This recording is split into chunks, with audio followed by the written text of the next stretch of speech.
Um, Good evening, everybody. This is Hunter here. I'm here with Scott and Colin. Gentlemen, how you guys doing tonight? Good, thanks for asking, Hunter. Oh, that's why I'm here. Colin, how about you? Yeah, doing swell, mister. Well, that's great to hear, Colin. We're here to talk about a movie that's not doing so swell right now, and that is Fantastic Four, which it was funny. I texted Colin yesterday, and we talked a few minutes before we went to go see Taylor Swift. Woo! But Oh my God, T oh Swift. my god, bad blood! Oh my god, oh my god! But we talked a few minutes before about the movie, and we were just talking about how this movie was getting just beat down with like every review. It. I was at work on Friday, and I was watching. I was like, can it stay above 10%? And it couldn't. It's at like 8% right now. Um, this got beat down this weekend. So, but look, we've talked about this. We've said it over and over again. Rotten Tomatoes isn't gospel, and I'm the only one out of the three who went and saw this weekend.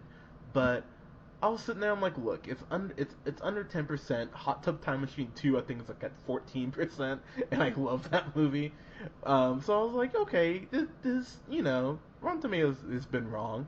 Um, oh, guys, I'm sorry. This is dog shit. This is so bad. I it's really bad. Um, So so what? So what? Yeah. So why is it getting hammered? So what make? What's? Yeah, I'm so What's the curious. biggest? Yeah, what's the people's biggest gripe about it? so let's just jump in here.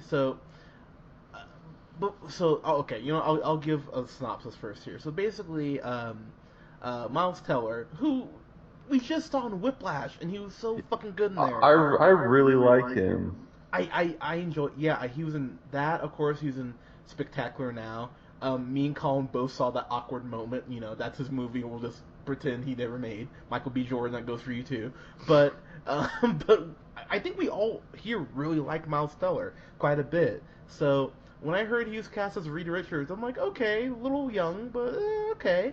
Um, so basically, he's this big science nerd. I mean, that's just the best way to put it. Um, and he's pretty much trying to develop a machine where you're able to uh, trans, wow, I can't think of the term, transport. There we go, transport matter and like have it, break down and appear somewhere else. So, he's working on this when he's like in third grade. And this is in 2007 when the movie opens up.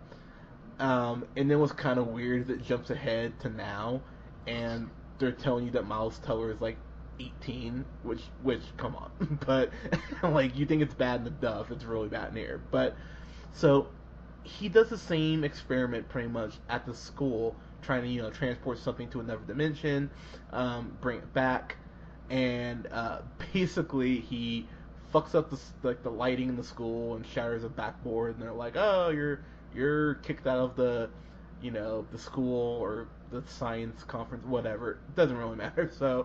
Uh, so basically, he is Sue Storm, played by Kate Mara, and her dad, who is of course Frank. Not what's his name on House of Cards? The guy who owns the barbecue shop. I can't think of his name now. Um, Oh, you know who I'm talking about too. yeah. Freddy, that's it. God damn it. Yeah, he of course plays Freddy, and he's been in a bunch of shit too. Like I really like this guy. I want to say he was in The Wire, one of my favorite shows. He played Norman, Reg E. Caffey. He's so good, and so he plays a Franklin Storm. So his daughter's Kate Mara. So you're like black dad, white daughter. I'll get into that. And so they meet Reed Richards, and they're like, "Oh man, you developed this thing. This totally falls into this thing that we're developing, and you figured out like what's wrong with our design. Come work with us. We're giving you a scholarship." So that's the setup of the movie. But I'm gonna tell you guys right now, that's like 20 minutes in. Like the movie hasn't really even started. You're just kind of like, "Whoa, you're just getting going with this." To kind of slow down there for a sec, the biggest problem with this movie is pacing. This movie is all over the place as far as its tone.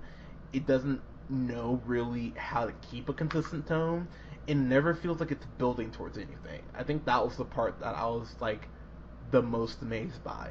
And I don't know if you guys have heard, so this is kind of why I want to have this do this review and have this discussion. Did you guys hear about anything like behind the scenes on this movie? Either of you? No. Okay, No. cool. All right, cool. This is the first time you're hearing it. So, basically, according to several insiders at Fox, because this has been leaking now, apparently 3 days before Josh Trank was supposed to direct this movie, who of course did Chronicle, apparently Fox just went up to him like, "Oh yeah, we're cutting these like 3 scenes," and apparently they were all action set pieces and like big action set pieces. And so he had to totally just like flip the script around and all that. And the other big rumor is that the third act wasn't even directed by Josh Trank. Like they kicked him out of like the editing bay, and they're like, "Yep, we got it." So as far as the movie's concerned, it is all over the place. Tone wise, like it feels like it's trying to be funny at points, which by the way, it rarely is. Michael B. Jordan, who plays Johnny Storm, he had a little charisma, but it felt like they were like stifling him, like they didn't even want him to be his normal charismatic self. Kate Mara, who I think we all agree is a great actress. God, she's so hot. Anyways, but like as good of an actress as she is, they're like, well, we kind of want you to be this like stoic bitch the whole time.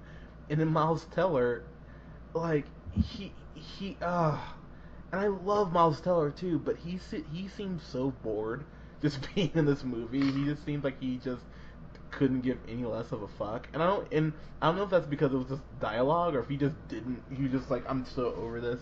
The big thing on this movie though is, so they set up all these like little things where you're like, oh, it's gonna build to something. So Jamie Bell, who plays the Thing, he's actually really good in this. They have this thing that I don't recall there being in the comics, because I mean I'm a casual Fantastic Four fan, not a huge fan, but they have this thing where he's getting like beat on like by his brother at home, and I don't recall that being in the comic, but they give him like this really like sad upbringing, kind of like Andrew in Chronicle, and I was like, oh wow, there's some meat here. And then they kind of set up that Michael B. Jordan's Johnny Storm is mad at his dad because it seems like Sue's like kind of the favorite because she's the big science geek. And like they kind of set that up, and then nothing ever comes of it. I'm just like, stop setting up shit where you don't come back to it or address it.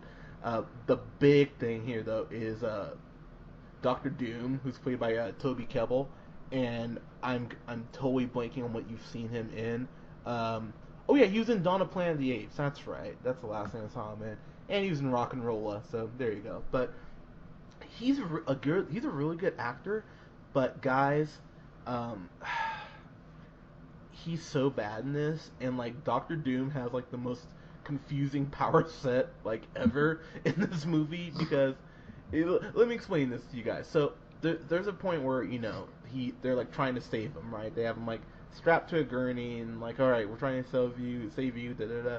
So he like sits up from the gurney, right, and just makes these two guys' heads just explode, just literally go boom.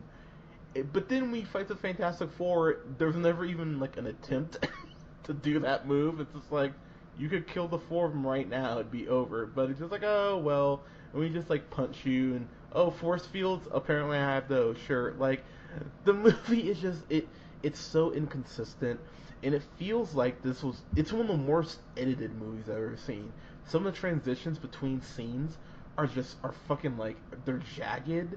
They feel really rushed. Mr. Fantastic's powers, if you can call them that. You guys had Stretch Armstrongs as a kid. Did I review? I think maybe my brother did. Scott, what about you? Yeah, I don't know if I had one, but I had played with one. I will tell you right now, if you guys had played with those Stretch Armstrongs, the effects would have looked better than they did for Mr. Fantastic in this movie. Like, every time he uses, Miles Teller, Reed uses his powers, it looks so clunky, it looks like it's ironic that we're talking about this. It looks like those stop animation. It looks like Wallace and Gromit, but not as crisp. Like it looks like the first run of Wallace and Gromit before they went through and like cleaned everything up. It's really bad and clunky. I like the Thing in this. He looked actually really cool, even though I just couldn't get past the fact he wasn't wearing like trunks or anything, so you don't ever get to see any, like, you know, thing dick or anything like that. But it's just kind of weird that he's not even wearing tights. I'm like, come on, guys, really? But this movie, though, man, it's 100 minutes and it felt like 2 hours. It really did, and yet it did nothing with all this stuff it set up. Reed is established in the Marvel Comics as the smartest guy in the Marvel Universe. He's smarter than Stark, smarter than Strange, smarter than Hank Pym. And there's this point where he's like figuring out this formula, and Doctor Doom just comes up behind him and he erases it. He's like, "Oh," he's like, "No, this is right. This is it." And you're just like, "Well, you're just undercutting that this guy is smart. What the fuck are you doing?" And I'm gonna tell you guys the point where I just went, "This isn't gonna get better." So they discover this dimension, right? And they're like, "Oh wow, we might be able to live there or something." And Victor Von Doom, before he's Doctor Doom, he's like, "Well, maybe this world just needs to perish." And he says it from out of nowhere. Like, it's just kind of like this really unforced thing. And then Sue, without missing the beat, just looks at him. She's like, "Whoa, Doctor Doom over here." And I was just like, "Boo!" And I yelled it. It was one of those lines. I was just like, "God damn it, movie." It's like, I am trying to give you guys some rope here. And you're just not... You're not helping yourself. Yeah, okay. I feel like I've been talking a while. Yeah, what questions do you guys have? Throw them at me, because I've just been ranting. I have a comment because I was reading some reviews on this earlier, trying to just like gauge of like what is going on with this movie that was making it so bad. I found this one I just thought was really funny. That like, so it was talking about when they meet Johnny Storm and he's driving a car and like the engine explodes, and then it says, Dr.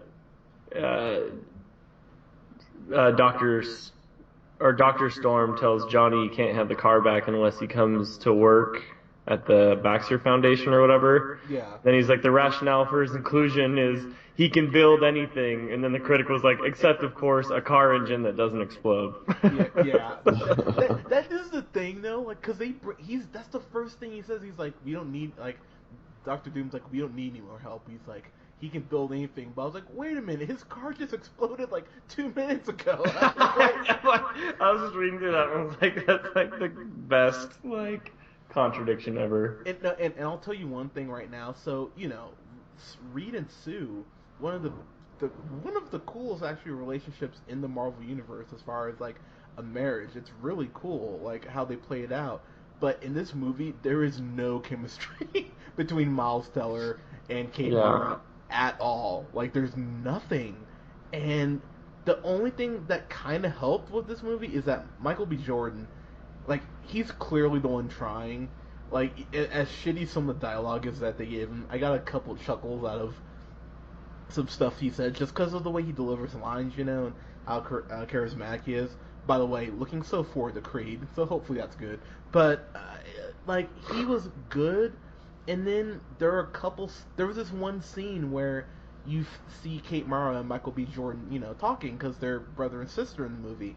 And I'm like, okay, you're going to talk about how one of you's adopted, right? Are you going to address that? No? Oh, alright. Like, the way they explain it is so throwaway. I'm just like, guys, there's a good storyline here you could play out, and the movie just, I don't know if it doesn't care or what the fuck it is. This is the third time Fox has made a Fantastic Four movie, and they cannot get it fucking right. It's bothersome to no reason, to no end, because there's a perfect Fantastic Four movie out there. It's called The Incredibles. Like, fucking watch that and take notes from that on how to do this. I used to watch Fantastic Four. Used to be, I don't know if it. I used to have it like right there with X-Men, like because I used to watch the cartoon shows, and I think I might have liked Fantastic Four more. Mostly Really? because of the Human Torch. The Human Torch was always like the greatest. He was like up there with like Wolverine and Spider-Man, you know, in my book. No, the Human Torch is badass, and it just and you never get that feeling of there being like they clearly didn't let Michael B. Jordan be Johnny Storm. Like the script just didn't allow him to be that cocky, arrogant guy. Reed Richards, I never felt like he was the brainiac that he is in the comics. Sue, Kate Mara's character, who's arguably the strongest on the team, like when she gets her powers, it was just like they practically like quarantined her for like the next 30 minutes in the movie. I'm just like, why even have her here? And then the thing, like, the he's obviously pissed at Reed because he got by far the worst out of everyone. He's a big giant rock monster who that doesn't have a dick apparently. But like, there's this point where he like looks at him after helping catch him. He's like, I'm not. He's like, Reed, look at me. I'm not your friend. And that lasts for like 5 minutes until he's like, oh, we're good again. I'm like, God damn it, movie. Like, What was that? what is happening, Scott? It's just thunder. Oh my God. Nice. Oh, okay, God. Is it really loud? Yes, that was very loud. But thank Well, we're just kicking up the budget on our background music, but Yeah, just trying out some props. Yeah, there you go. Yeah, we're gearing up. get a little ambiance for talking about the Thing not having a dick. Yeah, there you go. Yeah, but I mean, this movie, it has ideas. There are these ideas where it's like, if you just brought in a punch-up writer, I'm gonna keep suggesting Patton Oswalt to write a comic book movie because I think he'd do great with one. So was it like trying to be like super dark, like Batman Begins type of thing? That's exactly the problem with it. Like it wasn't never felt like really fun. Yeah, and like the thing is with Marvel comics in general, is like they do have their dark comics, Daredevil, Moon Knight, to name a few, but they are usually funner comics with dark stuff sprinkled in. And while the Fantastic Four definitely has had some dark runs in their history, especially in the Ultimate Universe, it's a more fun, dynamic dynamic comic. And this didn't capture any of that at all. I never even felt like they were friends, let alone a family, until like the last 3 minutes where they pull they pull a Furious 7.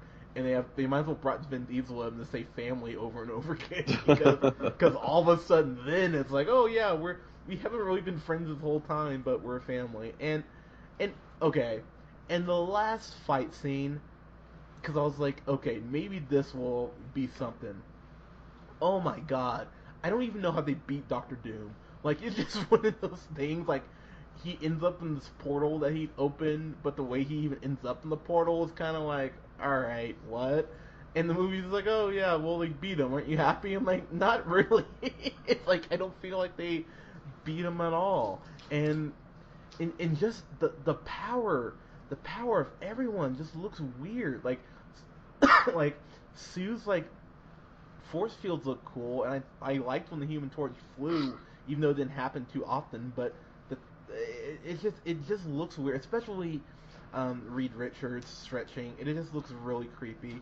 The one thing I will give this movie, besides me liking the cast, is that when they first get their powers, because like when you see like Spider-Man, like it's kind of scary for a second, but then it's like, oh, I can climb walls, that's fucking cool. Reed Richards wakes up and his limbs are just fucking stretched, and it's like this really crazy like horror element to it. And so like they show Johnny and he's like freaking out. He's like he's like screaming like, oh my God, what's happening to me? And he's like he's not at the point where he can control the flame on, so he's freaking out. And like Sue's fading in and out of consciousness, and at points she's making herself invisible. And then you hear the Thing like screaming because he's like still trapped like underneath his own body. Like, it was like this really cool little segment that kind of reminded me of Watchmen and the Dr. Manhattan portion when he becomes Dr. Manhattan. I was just like, whoa, like this little portion right here is such a cool segment. Like it was really well done. I was like, oh, if you could have built off this, maybe you could have saved yourself. But to get to my final thoughts here, this didn't piss me off as bad as X-Men Origins Wolverine did. It didn't make me as mad as like I don't know, like Superman. Spider-Man 3.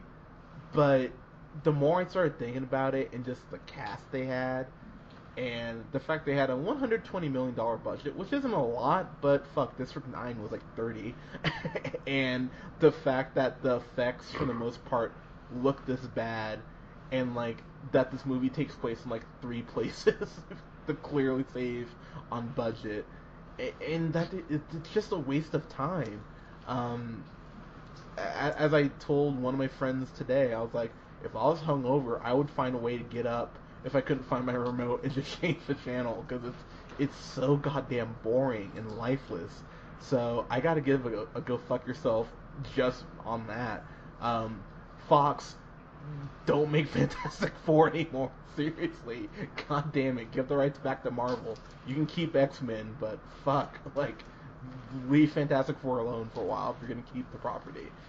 It's really bad, guys. So I'm actually kind of grateful you didn't get to see this. So yeah, there you go. So not good, but so eh. I honestly just don't know what else. Oh yeah, and by the way, no, there's no post credit anything. there's nothing. So don't stay until after the credits. There's nothing. It's just. Oh, that's funny. Yeah, that was kind of the cherry on top. So you know how like at the end of Avengers, in spoiler alert, I don't care, but you know at the end of Avengers they tease him saying like Avengers Assemble. Like I was like, okay, that's a cute little, So the thing at a point at the end of the movie goes like, oh man, this new place we have, which by the way the government just gave them this facility. By the way, at the end of the movie, they're just like, oh well, we want to be able to like, do our own research about you guys, buddy, and the government's just like, oh yeah, we'll give you this building that's off the books, and we'll keep it completely funded, and oh hey, don't worry about it, we won't intrude at all. I'm just like, oh okay, sure, but so they show up, and the thing's like, oh my gosh, this place, it's incredible, and Reed Richards like, God, we need a name. We need a name, and the thing's like, God, this place is fantastic, and I was just like, God damn it, movie, it's like, Oh, really? boy. I was like, come on, and then like Reed Richards like looks at him, and he's like, guys, that's it, we're the Fantastic, and then it cuts. I'm like, derp, a derp, a derp. I'm like, movie, you can't help yourself, can you? So. Yeah, just after I saw that, I'm like, yep, this is go fuck yourself just because you couldn't help yourselves, could you? So, yeah, not very good, but but I digress. So, guys, did you guys see Fantastic Four? Seriously, go see Ant-Man again. Go see Rogue Nation. Like, go see Shaun the Sheep. Just don't go see this. And oh, before we get out of here, I totally forgot. It didn't even win its weekend, by the way.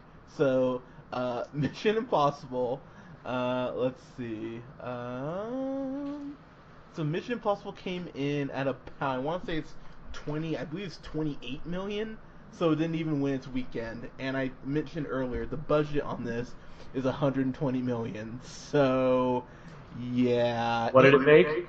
I'm getting the exact number for you right now. I believe it was 26 million, but let me double check. Oh wow, I'm good. Yeah, 26.2 million. So the movie costs 120, and then at least they're saying about another 20 million in marketing. So yeah, not the best start. And Mission Impossible: Rogue Nation remained number 1, 29.4. So good job, Tom Cruise and everybody. But Fantastic Four, you are off to a really bad start. So. Yeah, this might be our top 5 next weekend, honestly. So it'll be interesting to see how this does. But anyways, guys, what did you think of Fantastic Four? Did you guys see it?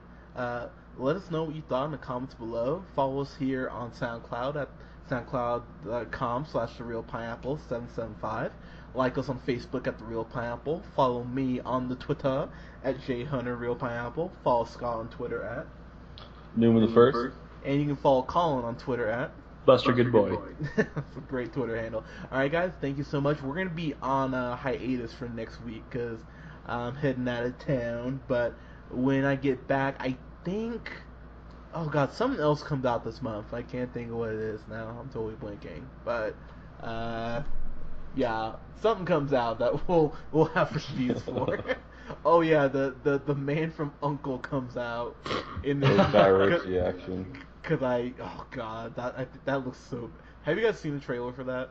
For what? Yeah, the trailer doesn't look great. The Man from U.N.C.L.E. Yeah, I like that they're just like, it'll make you forget Bond or something like that. And I'm like, I'm pretty sure I'm still gonna remember Bond. Yeah, it's like the next Stupid Bond, ass trailer. yeah, the next Bond movie has Drax the Destroyer, Daniel Craig, and Christoph Waltz. So it's like I don't think I'm forgetting Bond anytime soon. Oh yeah, Straight Outta Compton comes out on Friday. I'll go see that. Oh hell yeah, I'm seeing Straight Outta Compton. Yeah, I'll go see that. I'll go see that before I go see. Damn sure before I go see Uncle or whatever.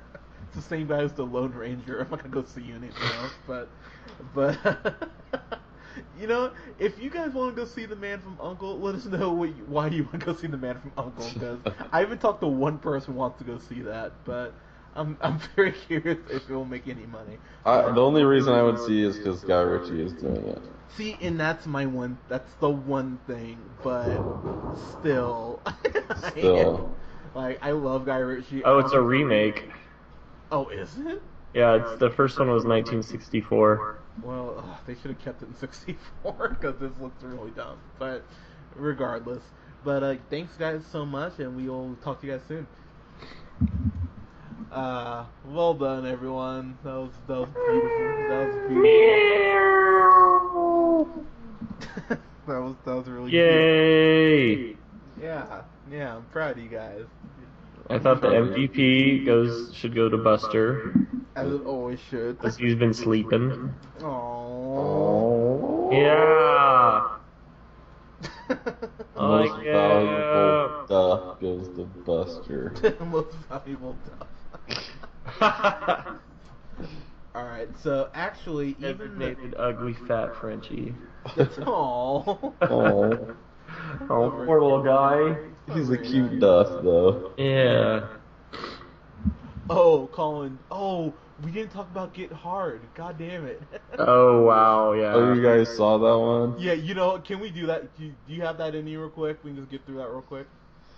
I gotta get up really early tomorrow morning. Alright, But you guys can totally do that one. We'll do that some other time. So, alright, real quick, guys. So, if we can watch, I think it comes out on Redbox this week. If we could watch, actually it's next week, so that's perfect. We're gonna do a review of Hot Pursuit starring Reese Oh, God, kill me. Yeah, because I watched that by myself, but we are gonna do a review on that one, and then we can do a review of what was that movie you told me about, Scott? Outlander, that Nicolas Cage movie. It's on Netflix now. Oh yeah. Yeah, we can do a review of that one too. So The new yeah. Nick Cage. It's Yeah, the so- classic. Alright, so yeah, we'll plan on those guys. But yeah, I'm gone till Monday, so I'll hit you guys up then. But Scott, get some sleep, and thanks guys, I really appreciate it. Alright, have Yeah. fun, Houston. Yeah, have fun at the dick sucking convention. You're not funny. Zing. Alright, have a good night, guys. Bye. Right.